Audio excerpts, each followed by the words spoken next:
আসসালামু আলাইকুম বন্ধুরা, আমার নতুন একটা ভিডিওতে সবাইকে সালাম জানিয়ে ভিডিওটি শুরু করছি।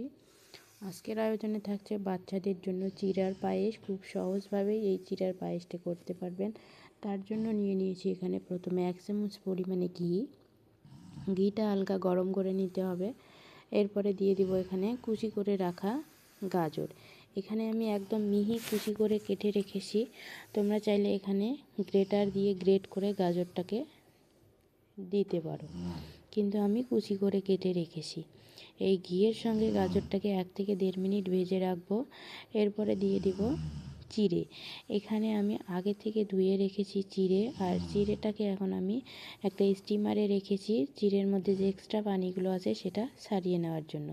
এরপরে ধুয়ে রাখার পরেও চিড়েটা ঝরঝরে আছে। এখন আমি ঘিয়ের সঙ্গে গাজরের সাথে চিড়েটাকেও হালকা করে 1 থেকে 1.5 মিনিট ভেজে নেব। 1 থেকে 1.5 মিনিট ভেজে নেওয়ার কারণে কিন্তু চিড়েটা যেমনটা নরম হবে, ঘিয়ের যে একটা ফ্লেভার আসে চিড়ের মধ্যে সেটা একদম মিক্সড হয়ে যাবে, আর খাবারটা থেকে খুব সুন্দর একটা ফ্লেভার বের হবে, আর বাচ্চারা কিন্তু খুব সুন্দরভাবে এটা খেয়ে নেবে। ভেজে নেওয়া হয়ে গেছে। এখানে দিয়ে দিচ্ছি আমি লিকুইড গরুর দুধ। এখানে আমি দুধ ব্যবহার করেছি। যারা 1 বছরের নিচের বাচ্চাদের জন্য এই খাবারটা বানাতে চাও তাদের ক্ষেত্রে বলবো দুধটা না দিয়ে পানি দিয়ে কিন্তু খাবারটা বানাতে পারো। তবে এই খাবারটা 1 বছরের ঊর্ধ্বে বেবিদেরকে দেওয়াই ভালো। তো একটা ফ্লেভারের জন্য দিলাম একটা এলাচ, আর দিয়ে দিলাম একটা তেজপাতা মাঝখান থেকে ছিঁড়ে 2 টুকরো করে দিয়ে দিয়েছি। এখন এটিকে হালকা নাড়াচাড়া করে নেব। চিড়েটাকে কিন্তু একদম ম্যাশ করে নিতে হবে যেন বাচ্চার গলায় না আটকে যায়।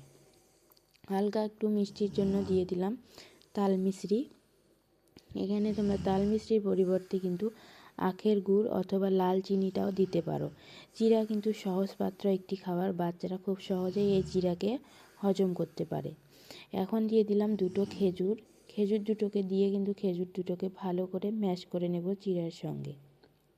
চিড়ে কিন্তু বাচ্চাদের অনেকক্ষণ পর্যন্ত পেট ভরা রাখে, আর ভাতের বিকল্প খাবার হিসেবে বাচ্চাদেরকে চিড়া অফার করতে পারেন। যখন দেখবেন যে বাচ্চারা ভাত খেতে চাইছে না, তখন কিন্তু চিড়া এইভাবে পায়েস করে দেবেন, দেখবেন বাচ্চারা খাবে। এখন এর মধ্যে দিয়ে দিব 1 চামচ বাদাম গুঁড়ো। এখানে আমি মিক্স বাদাম গুঁড়ো ব্যবহার করেছি, আর বাদাম গুঁড়োর ভিডিওটা যদি কেউ দেখতে চাও আমার চ্যানেলে অলরেডি আপলোড করে দিয়েছি। চাইলে আমার চ্যানেলে বাদাম গুঁড়োর ভিডিওটা দেখে আসতে পারো। বাদাম গুঁড়ো দেওয়ার কারণে কিন্তু খাবারটা খুব সুন্দর টেস্টি হবে এবং খাবারের মধ্যে পুষ্টির গুণাগুণটা বেড়ে যাবে। আর বাদাম গুঁড়োটা দিয়ে কিন্তু ততক্ষণ পর্যন্ত নাড়াচাড়া করব যেই রকম ঘনত্ব বাচ্চারা খেতে পারবে সেই ঘনত্ব বুঝিয়ে আমি নামিয়ে নেব। আর এদিকে তোমাদেরকে দেখিয়ে দিচ্ছি চিড়াটা একদম গলে গেছে, আর চিড়ার মধ্যে যে আমি গাজরটা দিয়ে দিয়েছি সেই গাজরটা একদম সেদ্ধ হয়ে গেছে আর পুরো ম্যাশ হয়ে গেছে।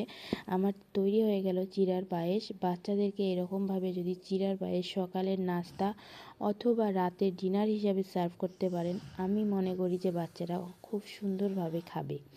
তো বন্ধুরা, আজকের ভিডিও এখানে শেষ করছি। সবাই ভালো থাকবেন, সুস্থ থাকবেন। যারা আমার চ্যানেলটি সাবস্ক্রাইব করেননি প্লিজ চ্যানেলটি সাবস্ক্রাইব করে বন্ধু হয়ে পাশে থাকবেন। ধন্যবাদ পুরো ভিডিওটা দেখা।